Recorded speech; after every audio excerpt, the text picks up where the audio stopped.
The question was, what became of the article, if we know how Wallace felt about it. The article never ran in Rolling Stone. Lipsky got back, he wrote something, and ultimately the editors thought, it didn't really have the, I wouldn't want to say sensational qualities, but the qualities that make for a Rolling Stone article. I say that as someone, I interned at Rolling Stone when I was in college. So, when he called David Foster Wallace's agent and told her that the article wasn't going to run, he felt a sense of relief because he could tell that David had gotten really annoyed by him and was very reticent. David Foster Wallace was in the middle of a press tour. He was talking about the book, he was promoting it, he knew how to talk about it, but he had consented to let someone shadow him for 5 days, which most publicists would just never allow. So I think he was probably very wary of the whole thing. The question was, would I consider this an independent film? Why or why not?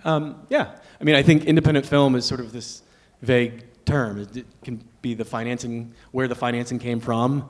Technically speaking, the financing did not come from a studio. It came from an independent financier, so in that regard it is. Can I answer that as well? Yeah, of course. Having done both, in a studio film, you also don't hear the sentence, "We're about to run out of film." Yeah, they have more film on studio films. Her question is, what was the hardest thing? It was very important to understand everything I was saying. I know that sounds very simple, but the dialogue on the page, some of these things are a page long, 2 pages long. And when you listen to the tapes, that is the way he speaks. They're in like well-constructed thoughts with like a thesis and then points to back it up. But it sounds very conversational when you listen to the tapes. And so I felt like in order to not make it sound like somebody delivering monologues, it was just really important that I really understood emotionally everything I was saying. I think for me, in preparing for this, we talked and thought endlessly about the power dynamics of these scenes and about identity and representation and sort of media, how these guys are being perceived, how they want to be perceived, all these things which get really heady and are, I guess, the themes of it. And I had those conversations with Jason, with Jesse, with Donald, with David Lipsky, with people who had known David Lipsky and had known David Foster Wallace at this time in their life to try to get at the essence of what they thought was really being said, what was honest, what was performative. I then tried to throw it all away when we were on set and just get as close to the actors as I could, be next to the camera and just be an audience and just ask myself, would I enjoy hanging out with them? Do I like being a fly on the wall in this room? Am I enjoying this? And does this feel like 2 people who are, pushing and pulling, and that I believe that this is a burgeoning relationship potentially? And if I didn't feel it in my gut, if it was only up here, I knew something was wrong, and I would say cut, and then we would try to figure it out and make it better. And I had really great collaborators in Jason and Jesse and all the actors in that regard. It was really important for me because it is so different that it didn't feel like watch Jason Segel try to do acting. Do you know what I mean?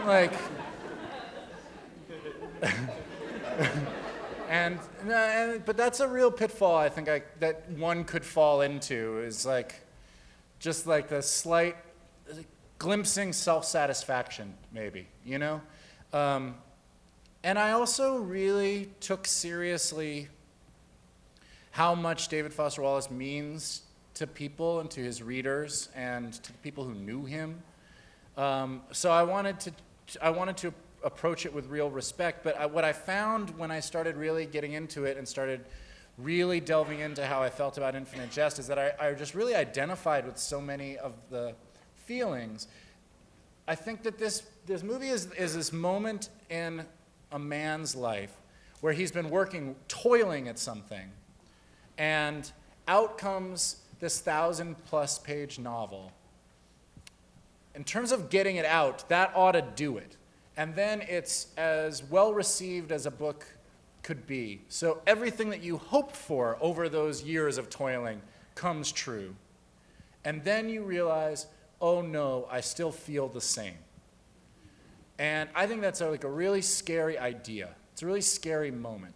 And I had reached a point in my life where I had done a lot of cool stuff over a decade, you know, and had worked with the Muppets and had but like so many things that were dreams. And then to find out a very similar thing that, oh, that's not going to be the stuff that makes you feel different inside.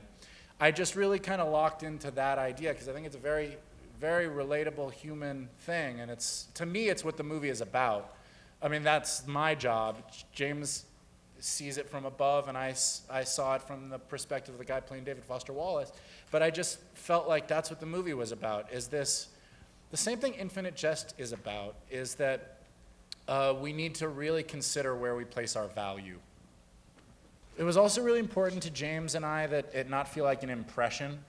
That was the other big thing that James and I talked about. So David Foster Wallace had, in my opinion, a very rhythmic way of talking, and it's identifiable.